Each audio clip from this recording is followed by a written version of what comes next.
संसारी लोग मलमूत्र के भांडों से प्रेम करते हैं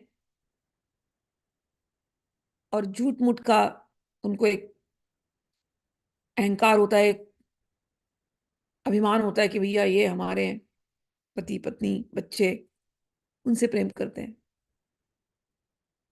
ठीक भी है, लेकिन हमारी ऐसी दशा नहीं।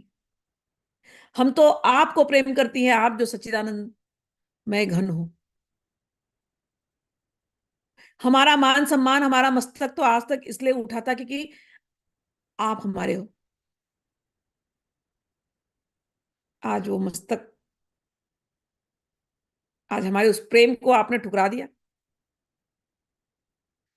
आज वो मस्तक उठाने लायक नहीं रहा। आप कह रहे हो कि चली जाओ। कैसे मस्तक उठाए? हमारा अभिमान वो नहीं था। हे कान्हा, हमारे अभिमान तो तुम थे। कैसे इस मस्तक को उठाए? नेत्रों से खूब अश्रुपात हो रहा है। कान्हा, हे श्याम सुंदर, हे प्रियतम, कोई बात नहीं। शायद तुम आए हो यहाँ पर ब्रह्मा जी की प्रार्थना से रक्षा करने सबकी आए हो। हम जानते हैं, हमने देखा है, तुम ब्रजवासियों की रक्षा करते हो। इंद्र ने बारिश की थी, तुमने उनको बचा लिया। लेकिन आज बता दे रहे तुमको श्याम सुंदर, अब जो नेत्रों की जो धारा बहेगी ना, बचा लो अपने ब्रिज को। देखते हैं। अब हमको कोई नहीं बचा सकता। तुमने तो ठुकरा दिया ना। तुम नहीं अपनाना चाहते ना। अगर तुम हमारे हृदय में रहते हो, हमारे हृदय के प्रेम को अगर तुम नहीं समझते, तो कोई बात नहीं। आज आज ये अश्रुधारा निकलने दो। आज निकल निकल करके ये पूरे इस विरह के भाव में आज गोवर्धन भी डूब जाएगा, जिससे तुम बचाया था वृंदावन को। एकदम सखियां एकदम भाव विभोर हो चुकी हैं, बहुत ज्यादा। उनसे रहा नहीं जा रहा। कृत्वा मुखान्य, ये है प्रणय गीत, शुरू हो जाता है यहाँ से, श्लोक नंबर 29 से। कृत्वा मुखान्यव शुच स्वशसनेन स्वशसनेन शुष्यद बिम्बाधराणि चरणेन भुवं लिख्यन्तः अस्त्रैरुपातं शिभिः कुचकुङ्कुमानि तस्थुर्मृजन्तय उरुदुःखभरा स्मतूष्णीम्। उनके इतनी ज्यादा विरह की अग्नि बढ़ने लगी, रो रो के भी, कि सांस प्रश्वास तेज हो गई, बहुत ज्यादा। और वह सांस प्रश्वास ठंडा करने के बजाय और उस अग्नि को भड़का रही है, विरह की अग्नि। सामने हो करके भी ठुकरा दे भगवान, इससे बढ़कर के दुर्भाग्य क्या होगा? जल जाए इस समय। वो अग्नि इतनी ज्यादा बढ़ गई है कि वो जला दे बस। अब नहीं जाना।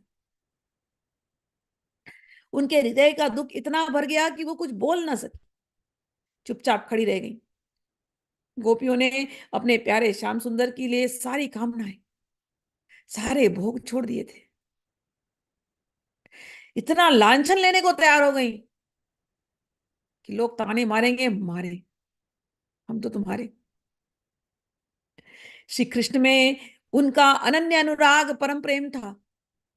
जब उन्होंने अपने प्रियतम श्री कृष्ण की यह निष्ठुरता भरी बात सुनी, जो बड़ी ही अप्रिय सी मालूम हो रही थी, तब उन्हें बड़ा दुख हुआ।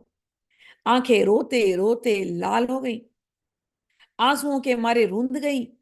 उन्होंने धीरज धारण करके अपने आंखों के आंसू पोंछे और फिर प्रणय कोप के कारण में गदगद वाणी से कहने लगी, मयिवं विभोरहति भवान् गदितुं नृशंसम् संतज्य सर्वविषयांस्तव पादमूलम् भक्ता भजस्व दुर्वग्रह मा त्यजास्मान् देवो यथादिपुरुषो भजते मुमुक्षुम्। हे श्याम सुंदर, हे प्रियतम, हम जानते हैं आपके चरणों की पूजा लोग मुक्ति पाने के लिए करते हैं। हमें तो मुक्ति भी नहीं चाहिए। हमें तो कोई कामना ही नहीं है श्याम सुंदर, ना सुख की कामना, ना मुक्ति की कामना, कुछ कामना नहीं। आपसे प्रेम करते हैं बस। तुम घट घट में व्यापी हो, मयिमं विभोरहति भवान कथितुम निशंसम, संत्यज्य सर्व विषयांस तव पाद मूलम। तुम घट घट में व्यापी हो, तुम हमारे हृदय में भी हो। तुम जानते हो, संतज्य सर्व विषयान, इस हृदय के अंदर, इस घट के अंदर कोई विषय वासना है नहीं। तुम जानते हो, एक ही विषय है हमारा, सोते उठते जागते एक ही विषय है, तुम्हारे विषय में ही सोचना, तुम्हारे विषय में ही बातें करना, तुम्हारे विषय में ही खोए रहना, तुम्हारे विषय में ही सोए सो जाना। तुम्हारे अतिरिक्त और कोई विषय नहीं इस हृदय में। क्या तुम नहीं जानते कृष्ण? क्या तुम नहीं जानते श्याम सुंदर? तुम घट घट में व्यापी हो।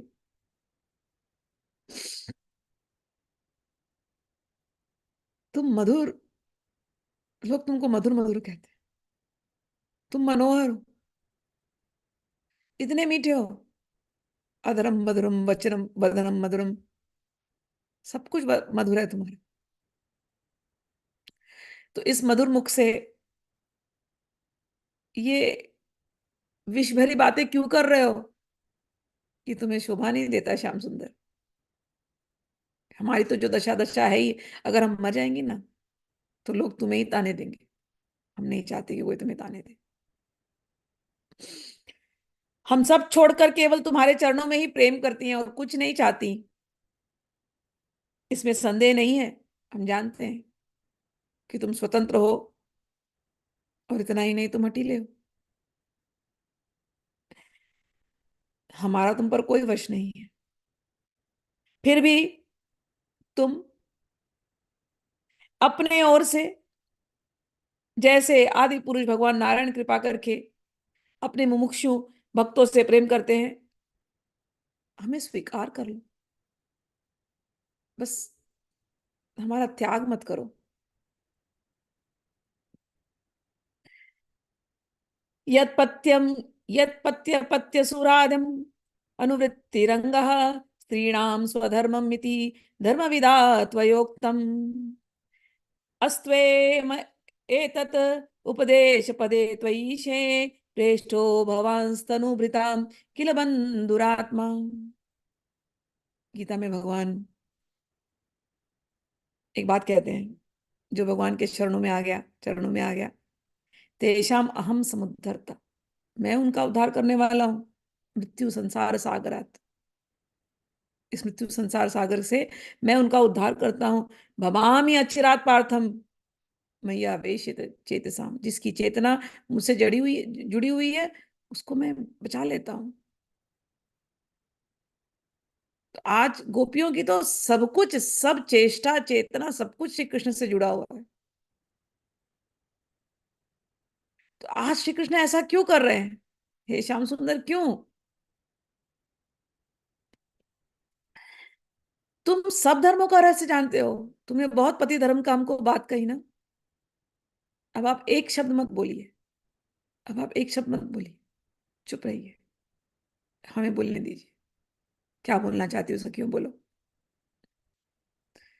श्याम सुंदर, एक बात बताइए, ये जो पतिवाच्य शब्द आपने कहा, पति धर्म पति धर्म पति धर्म, ये पतिवाच्य शब्द देह से है कि आत्मा से है? तुम घट घट में व्यापी हो, बताओ। ये पतिवाच्य शब्द इस मलमूत्र के भांड जो जो है उससे है कि उसके अंदर रहने वाली आत्मा से? कौन है पति, ये बताइए। क्योंकि अगर ये मलमूत्र का भांड अगर पति है, तो ये मर जाए तो फिर इससे हमारा प्रेम नहीं रहेगा ना, ये तो शरीर चला जाएगा ना। और इस जन्म में इस आत्मा से प्रेम हो सकता है, इस व्यक्ति से प्रेम हो सकता है। अगले जन्म में, पिछले जन्म में कौन था हमारा पति, अगले जन्म में कौन होगा हमारा पति? इस जन्म में कौन है हमारा बेटा, पिछले जन्म में कौन था हमारा बेटा, अगले जन्म में कौन होगा हमारा बेटा? जिन रिश्तेदारों की तुम बात करते हो, सबके शरीर तो यहीं चले जाने वाले हैं। न जाने कितने आए थे, न जाने कितने गए। तो तुम जिस पति की बात कर रहे हो, पति यानी जो भरता, जो रक्षक करने वाला, वो शरीर है या आत्मा? श्याम सुंदर मुस्कुराए। श्याम सुंदर बोले, मैं तो सोचता था तुम तो केवल घरों में बैठ करके खाना पकाती हो, गोबर काटती हो, दूध दूती हो। तुम तो सीधी सादी गवालन लगती थी, पूरी गवार। तुम ऐसे प्रश्न कर रही हो कि पतिवाच्य शब्द शरीर है या आत्मा? गोपियां कहती हैं,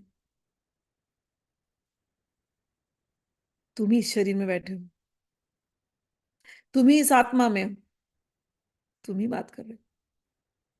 तो अब तुम सामने हो, तो तुमने धर्म की इतनी शिक्षा दी, अब समझाओ धर्म।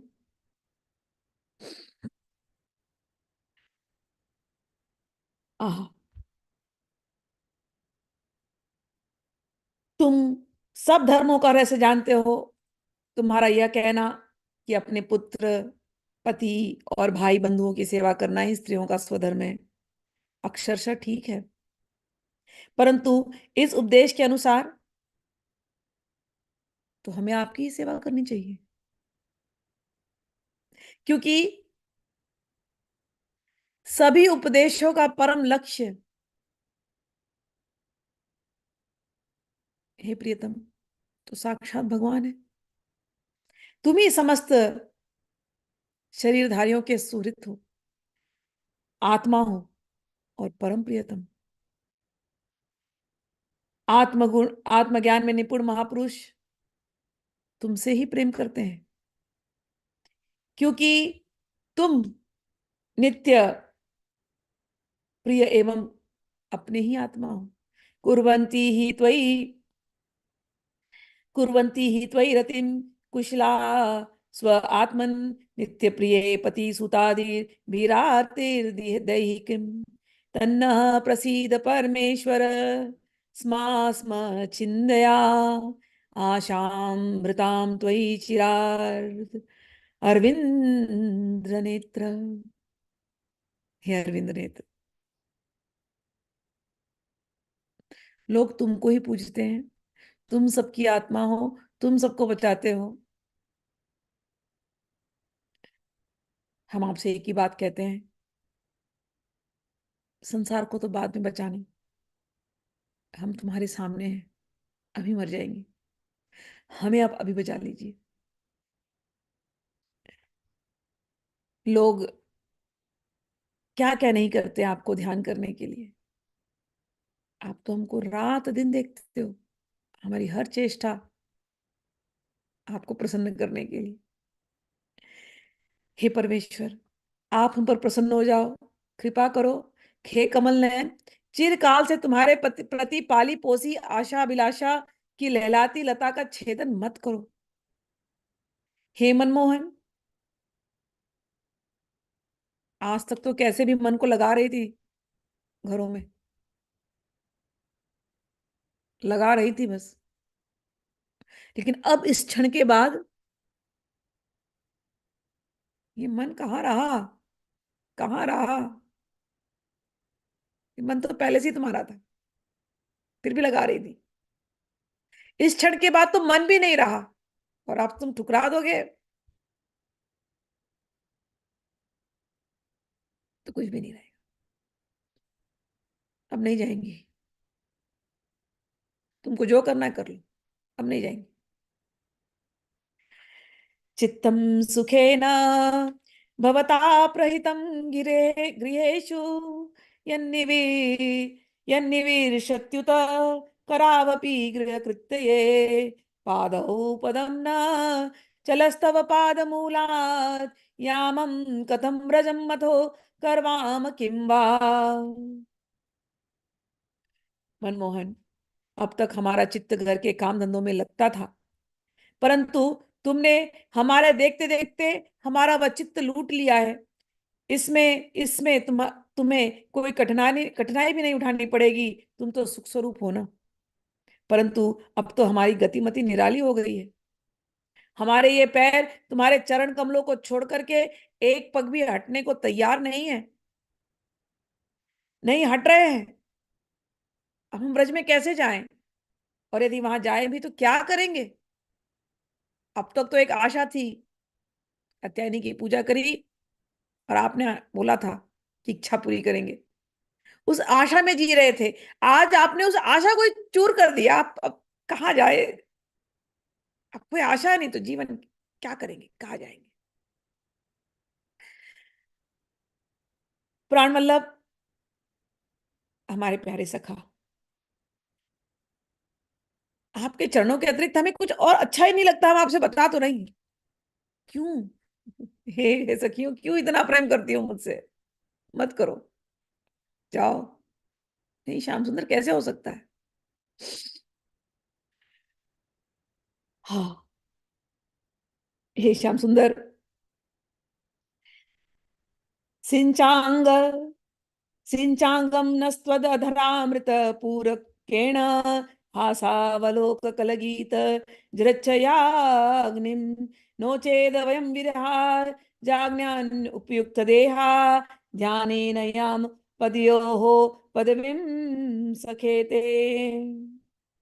हे श्याम सुंदर, आपके चरण कमलों के पास यदि कोई आ जाए ना, फिर वो वापस जा नहीं सकता। शायद आपको ये बात पता नहीं है। आप खेल रहे हैं शायद, हम तो है ही खिलौने आपके। लेकिन सत्य बात यह है कि आपके चरण कमलों को प्राप्त करने के बाद वापस संसार में कोई जा नहीं सकता। श्याम सुंदर,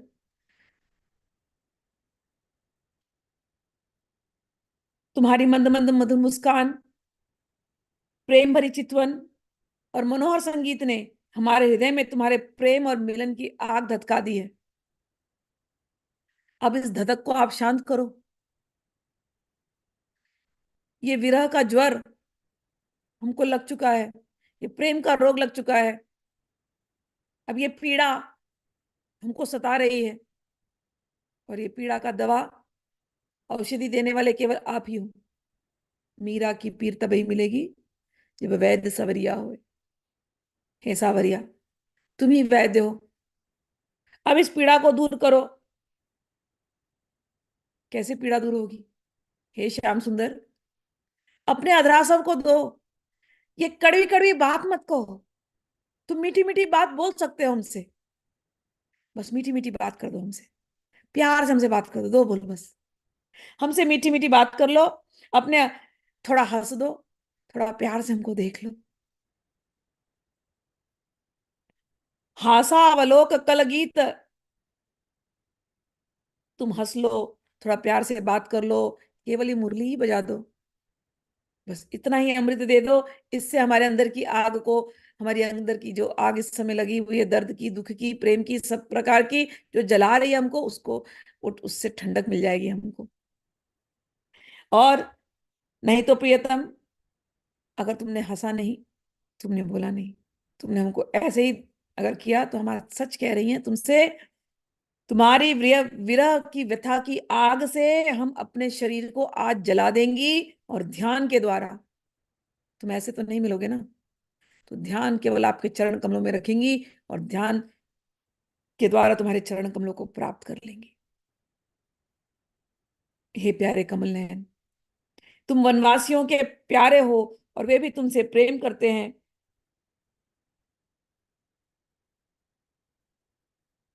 ठाकुर जी के चरणों में ऐसी क्या विशेषता है?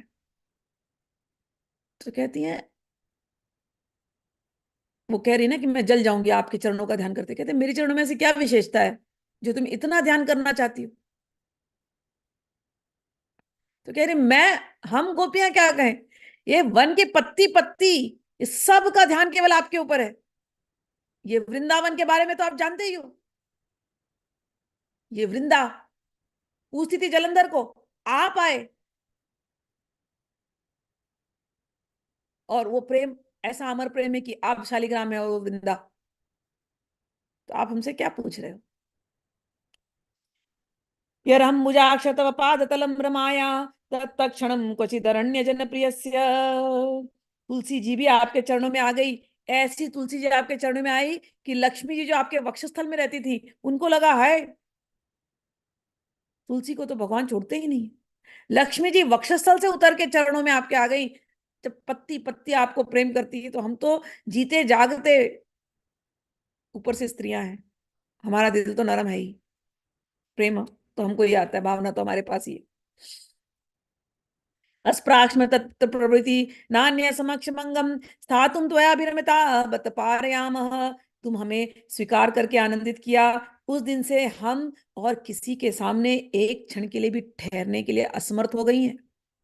पति पुत्रादों की पति पुत्रादिकों की सेवा तो दूर, हमारे स्वामी जिन लक्ष्मी जी का कृपा कटाक्ष प्राप्त करने के लिए बड़े बड़े देवता तपस्या करते रहते हैं, वह लक्ष्मी जी तुम्हारे वक्षस्थल में बिना किसी को प्रतिद्वंदिता स्थान प्राप्त कर लेने पर भी अपने सौत तुलसी के साथ तुम्हारे चरणों की रज पाने की अभिलाषा किया करती है। यह है तुम्हारे चरणों की महत्व। तुम पूछ रहे हो हम तुम्हारे चरणों का ध्यान क्यों करेंगे? श्रीयत्पदाम्बुजर जश्चक्मे तुलसया लब्ध्वापि वक्षसि पदं किल भृत्यजुष्टं यस्याः स्ववीक्षण कृते अनसूर्यप्रयास तद्वद्वयं च तव पादरज प्रपन्ना तन्ना प्रसीद वृजिर्नार्दन ते अङ्घ्रिमूलं प्राप्ता विसृज्य वसति दुपाश नाशाः त्वत्सुन्दरं स्मित निरक्षणं निरक्षणति विक्राम तप्तमनां पुरुषभूषण देहि दास्यम। भगवान, हमने आप तक अब तक जिसने भी तुम्हारे चरणों की शरण ली है, उसके सारे कष्ट तुमने मिटा दिए, तो हमसे ऐसा व्यवहार क्यों कर रहे हैं? अब हम पर कृपा क्यों नहीं कर रहे? क्या गलती है हम?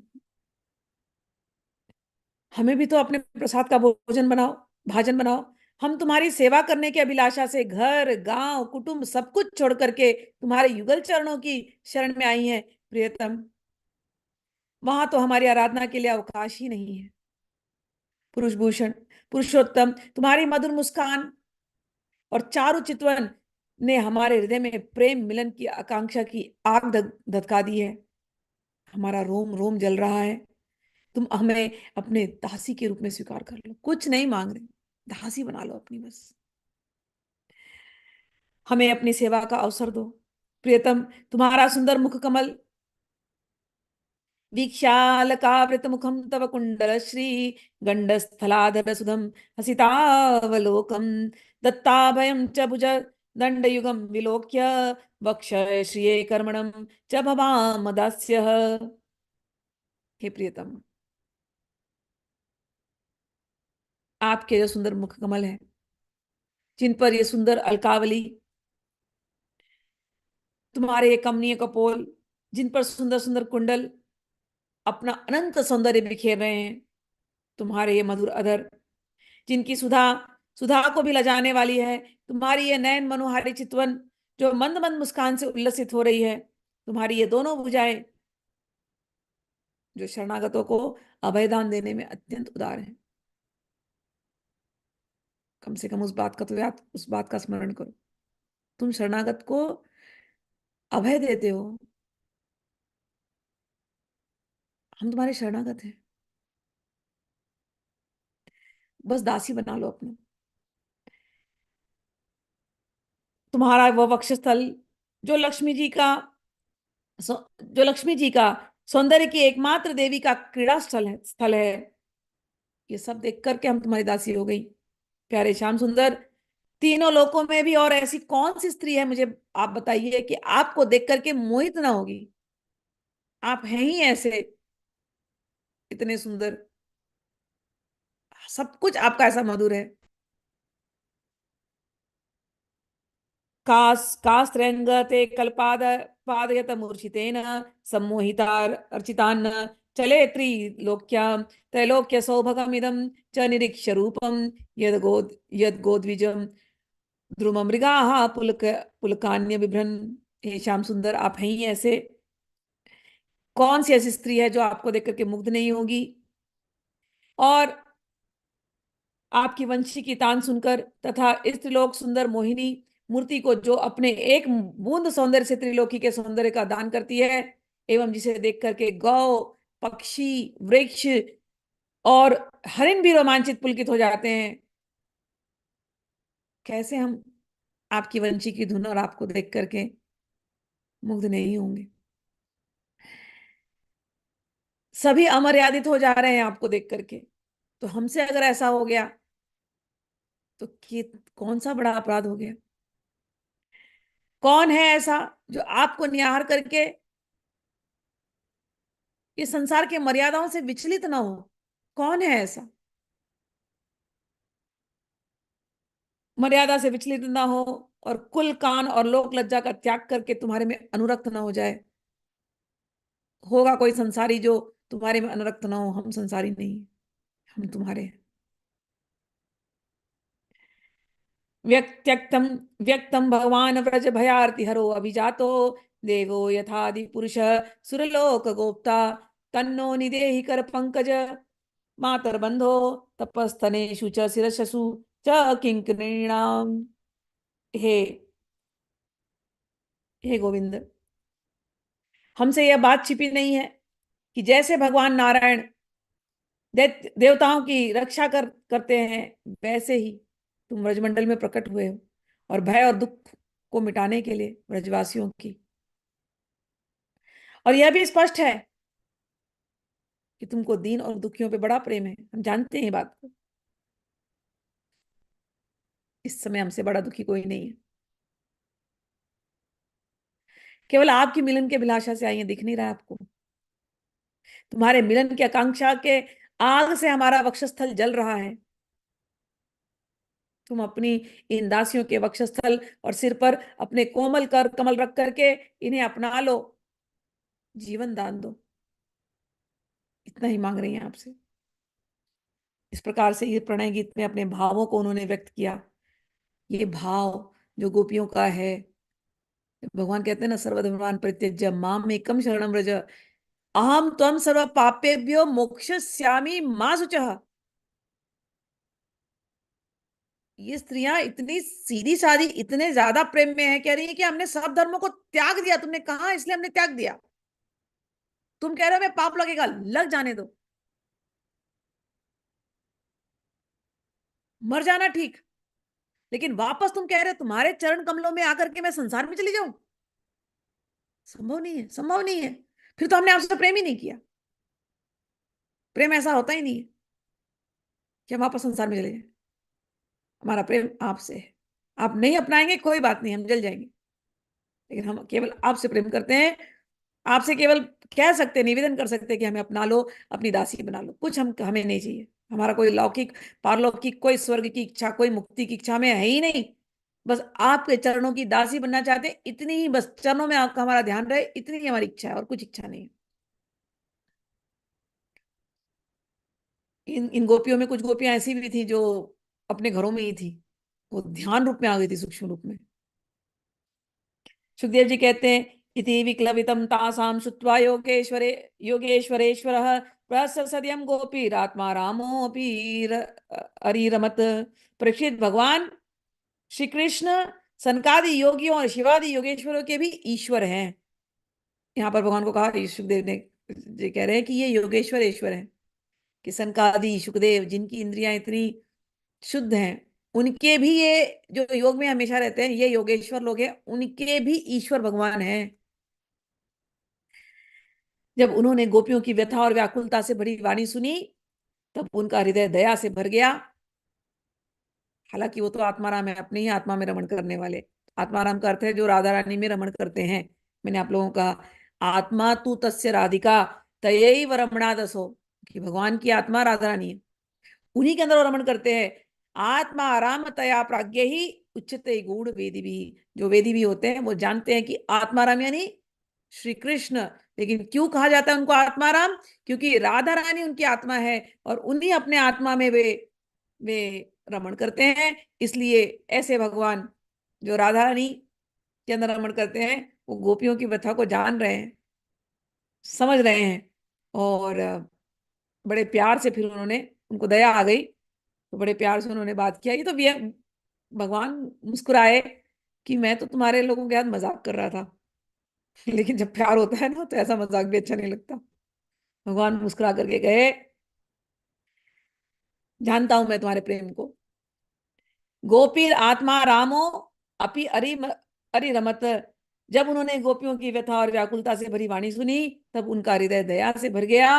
और यद्यपि वे आत्माराम हैं, अपने आप में ही रमण करते हैं, उन्हें अपने अतिरिक्त और किसी बाह्य वस्तु की अपेक्षा नहीं है, फिर भी ताभि समेता भी रुदार चेष्टितः प्रिय क्षणोत्फुल्लमुखीर्भिरच्युतः उदारहा सद्विज कुंद दिदीति व्यरोच चतैणांकम इवोडुभिर्वितः। उन्होंने हंस करके उनके साथ क्रीड़ा प्रारंभ कर दी। भगवान हंसे मुस्कुराए, कहे मैं तुम विनोद कर रहा था, इतना बुरा मत मान जाओ। कहे यहाँ पर ताभी समेता भी, समेता एक शब्द है, समेता यानी कि राधा रानी के समेत, कि राधा रानी सहित उन्होंने फिर उनके साथ प्यार से बात करी और उनके साथ रास किया। फिर भी वे अपने स्वरूप, कहते हैं कि खूब रास किया, लेकिन भगवान आत्माराम है, वो अपने स्वरूप में स्थित रहे। उनकी प्रेम भरे चितवन से, उनके दर्शन के आनंद से गोपियों का मुख प्रफुल्लित हो गया। उस समय श्री कृष्ण की ऐसी शोभा हुई मानो अपनी पत्नी तारिकाओं से घिरे हुए चंद्रमा ही हो। गोपियों ने, गोपियों के शत शत यूथ हो, मतलब एक दो गोपियां नहीं आई थी, 8 9 10 गोपियां नहीं आई थी, शत शत अनंत गोपियां आई थी। उपगीयमान उद्गायन वनिता शत यूथ, शत शत के अनंत शत युतियां यूथ आए थे। कभी गोपियां अपने प्रियतम श्री कृष्ण के गुण और लीलाओं का गान करती, तो कभी श्री कृष्ण गोपियों के प्रेम और सौंदर्य के गीत गाने लगे। अब भगवान इतने प्यार से जब लगे तो रास करने लगे, प्रेम से अब बात करने लगे। अब गोपियों का मन थोड़ा हल्का हुआ और फिर वो भी भगवान को गीत सुना रही हैं और भगवान भी उनको गीत सुना रहे हैं। इसके बाद भगवान श्री कृष्ण ने गोपियों के साथ कहे चलो अच्छा यमुना के किनारे चलते हैं। सब गोपियों के लिए यमुना के किनारे गए और वहां पर यमुना के की जो वर्णन कर रहे हैं, कहते वो पुलिन कैसा, आह इतना सुंदर, तो रज कैसी, कहते हैं जैसे कई टन कर्पूर ले लो और मोतियां, उनको पाउडर बना दो, और स्फटिक और उसको पाउडर बना दो। कई टन पाउडर कर्पूर का, मोती का और स्फटिक का, ऐसे यमुना की बालू लग रही है। उसके वहां पर ये नीलकलेवर पीताम्बर धारण किए और युद्ध की युद्ध गोपियां सुंदर सुंदर चंद्रमा के जैसे, एक चंद्रमा अपने तारों के साथ हो, चंद्रमा निकलता तारिकाएं, एक चंद्रमा अपने तारिकाओं के साथ ऐसे यमुना के बालू पर ये लोग सब बैठ गए और नृत्य कर रहे हैं, गा रहे हैं, बातें कर रहे हैं प्यार से। और वहां पर खुशबू बहुत अच्छी आ रही है फूलों की। बाहु प्रसार परिरंभ कराल कोरु नीवी स्तन लाभ नर्म नखाग्रपातैः श्वेल्यावलोक हसितैर्व्रज सुंदरीणाम मुत्तम भयन रतिपतिम रमयांचकारः। हाथ फैलाना, आलिंगन करना, गोपियों का हाथ दबाना, इस प्रकार से अनेकों जो विनोदपूर्ण चितवन से उनको देखना, मुस्कुराना, इन क्रियाओं के द्वारा गोपियों के दिव्य काम रस को, परम उज्ज्वल प्रेम भाव को उत्तेजित करते हुए भगवान श्री कृष्ण उन्हें क्रीड़ा द्वारा आनंदित करने लगे। एवं भगवता कृष्णा लब्धमाना महात्मना आत्मानां मे निरे स्त्रीणाम मानिन्यो अभ्यधिकं भुवि तासां तत्सौभाग्य सौभाग्यमदं वीक्षमाणं चखेश्वः प्रश्माय प्रसादाय तत्रैवान्तरधीयत। उदार शिरोमणि सर्वव्यापक भगवान श्री कृष्ण ने जब इस प्रकार गोपियों का सम्मान किया, तब गोपियों को थोड़ा सा मान आ गया। उनको लगा कि संसार की सभी स्त्रियों में हम सबसे सर्वश्रेष्ठ हैं। अभी तक तो दुखी थी इतनी, हमको देख अपना नहीं रहे, अब भगवान ने अपना लिया तो थोड़ा सा माना गया कि हम सबसे श्रेष्ठ सर्वश्रेष्ठ हैं। आज श्री कृष्ण हमको प्रेम दे रहे हैं, हर स्त्री को ऐसा लग रहा है। भगवान को ना, ये भगवान को पता है, भगवान ना बहुत खिलाड़ी हैं, उस सूक्ष्म अहंकार भी वो सहन करने वाले नहीं है। और इन गोपियों को लग रहा है हमारे जैसा सम्मान अब किसी का नहीं है, तो थोड़ी सी वो मानवती हो गई। और जब भगवान ने देखा इन्हें तो अपने सुहाग का कुछ गर्व आया है और अब ये मान करने लगी हैं, तो उनका मान दूर करके प्रसन्न करने के लिए वहीं उनके बीच में से भगवान फिर गायब, फिर अंतर्धान हो गए। लेकिन अंतर्धान हुए तो गोपियां थोड़ी सी ढूंढने लगी, अरे अभी तक तो हमारे साथ थे, अब कहाँ चले गए। तो अब गोपियां उनको ढूंढने निकली। लेकिन ये अंतर्धान होने की लीला इसलिए थी कि गोपियों को लगने लगा कि हम आज राधा रानी के जैसे हो गई, जितना सम्मान भगवान राधा रानी को देते हैं आज हमको भी वैसा ही सम्मान दे रहे हैं। तो भगवान को ये चीज का ध्यान दिलाना था, भैया राधा रानी के बिना मैं कुछ नहीं हूँ।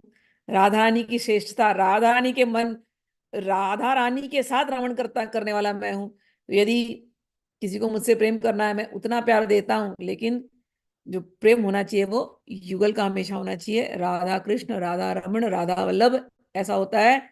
तो मैं उनको अपनाता हूँ। तो यहाँ पर थोड़ा सा जो मान हुआ था, भगवान सीन से गायब हो गए हैं, अब गोपियां जा करके ढूंढेंगी